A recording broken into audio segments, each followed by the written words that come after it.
As survival games have a grip on my life like a dominatrix on somebody's balls, I thought I would make a video about which games have that sort of grip on my gaming life right now, and why my uploads have been so sporadic.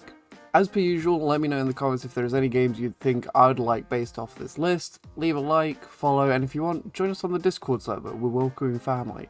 So we don't get any repeats in the comments, here's a list of all the survival games I've played.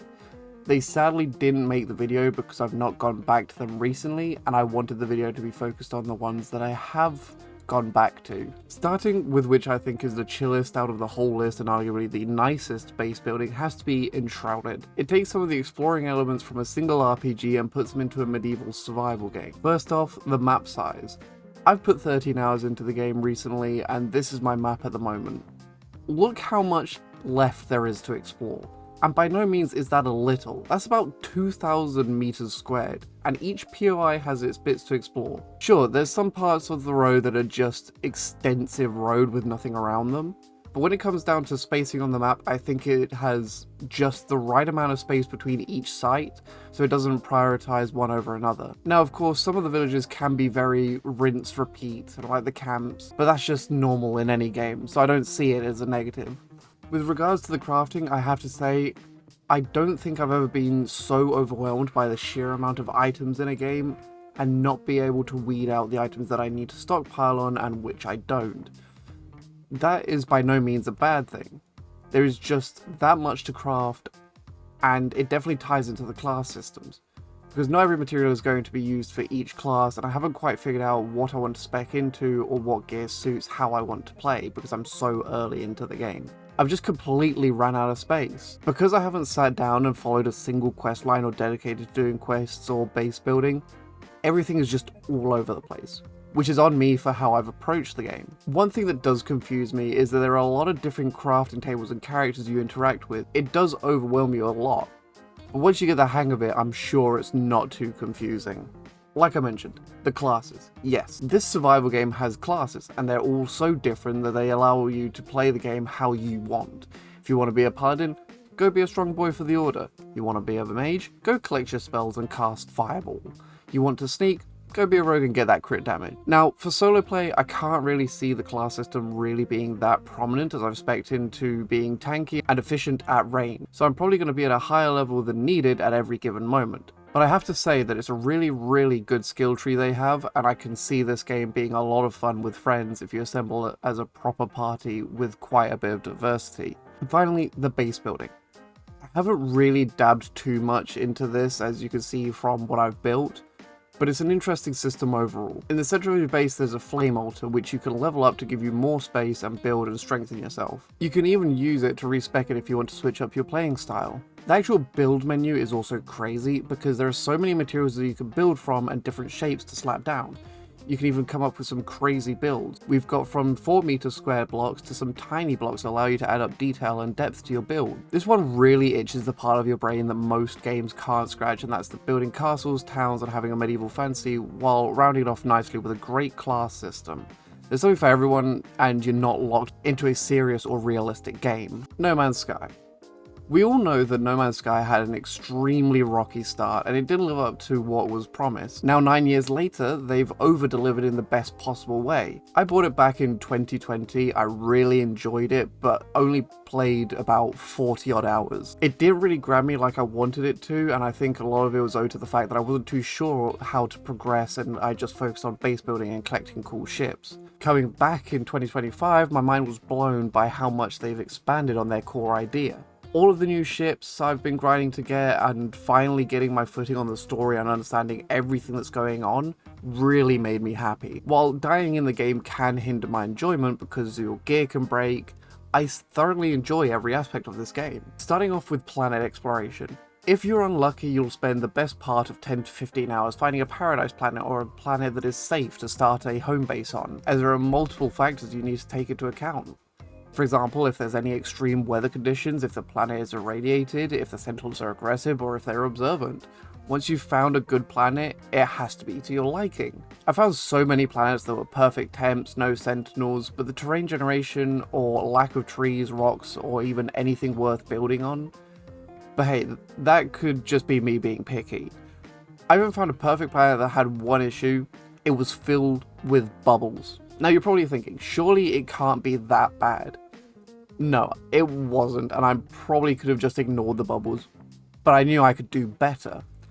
Later I found a planet that has massive craters with lakes at the bottom and decided to call it home. Have I actually gone around to building my home in the hole? No, because I moved on to the next part of the growth. Building a fleet.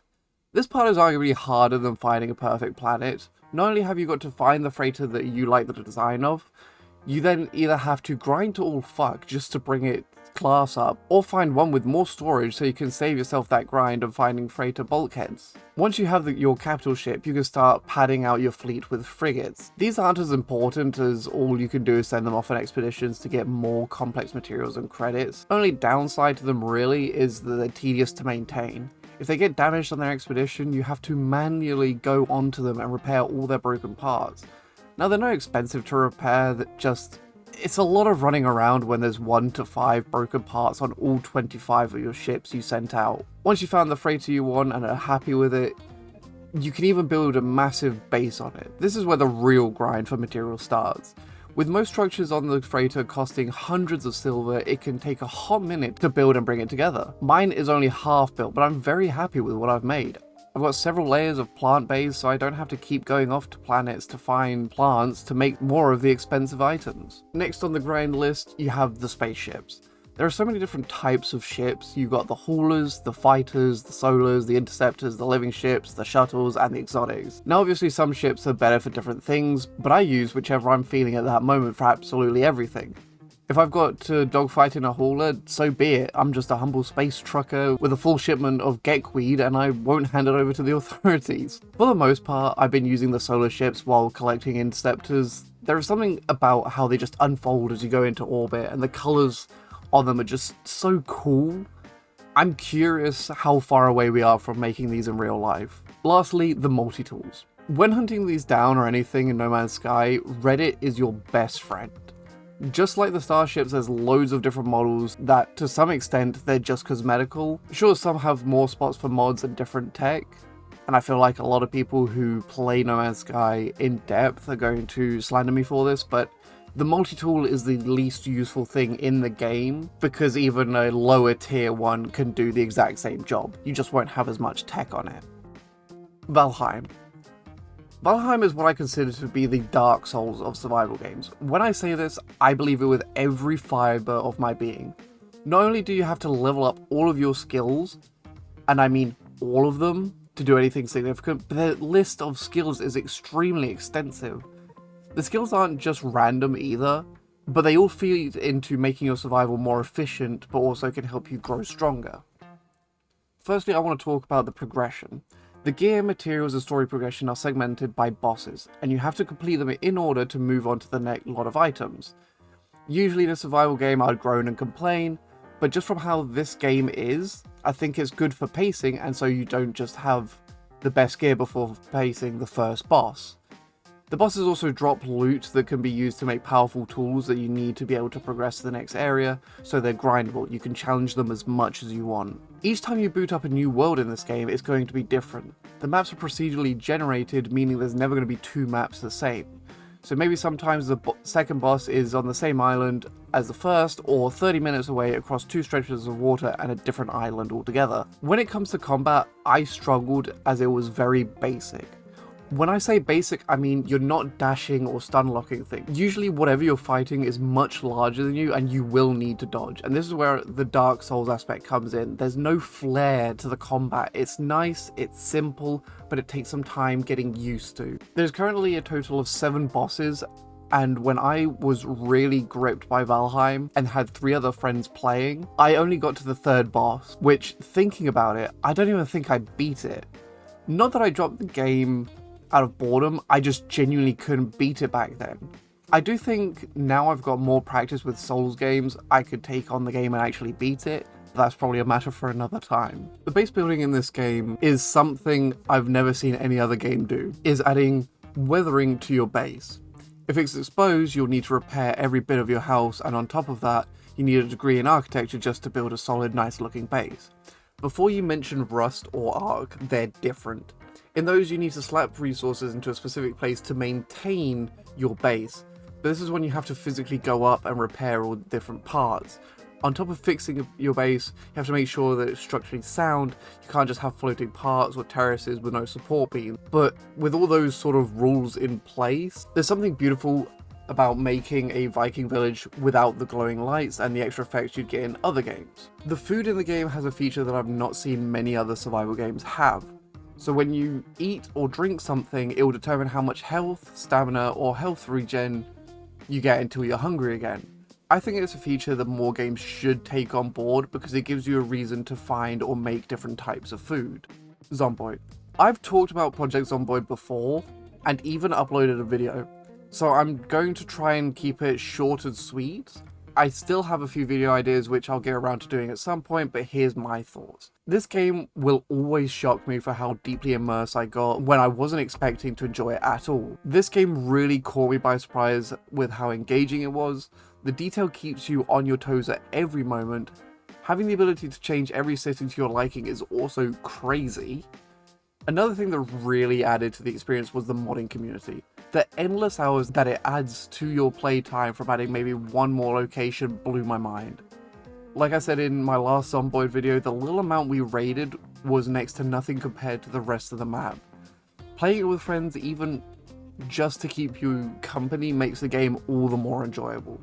Being able to pour hours into establishing yourselves in a building, reinforcing said building, and just stocking up to be able to survive, you never truly feel comfortable. One little bite could be the end of your character, meaning you need to reread, retrain, and re-gear all over again. Every second playing this game has been enjoyable. Having the fear of losing progress is an easy pill to swallow compared to other games that when you die you lose everything regardless. At least that stuff is still there and you just have to hunt down your old body and get back to the safe house. I will say this is probably not going to be enjoyed by all, but if you're looking for a survival game, I highly recommend giving this one a go.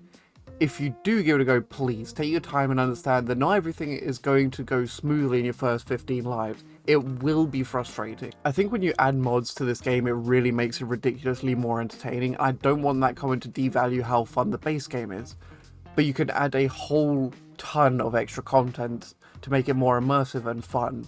New locations have to be my favorite part because the buildings will always have a different layout compared to the base buildings, so clearing them can be more or less challenging, and obviously the loot can range widely, so it makes it interesting to go out and explore these new places. Adding a variety of guns, cars, and even clothes can make it more enjoyable because then you can look fly while you're in the zombie apocalypse. And with that, I bid you farewell. I hope you enjoyed the video. Like I said at the start, if you enjoy the style of these videos, please do consider following, leaving a like, and joining the Discord server.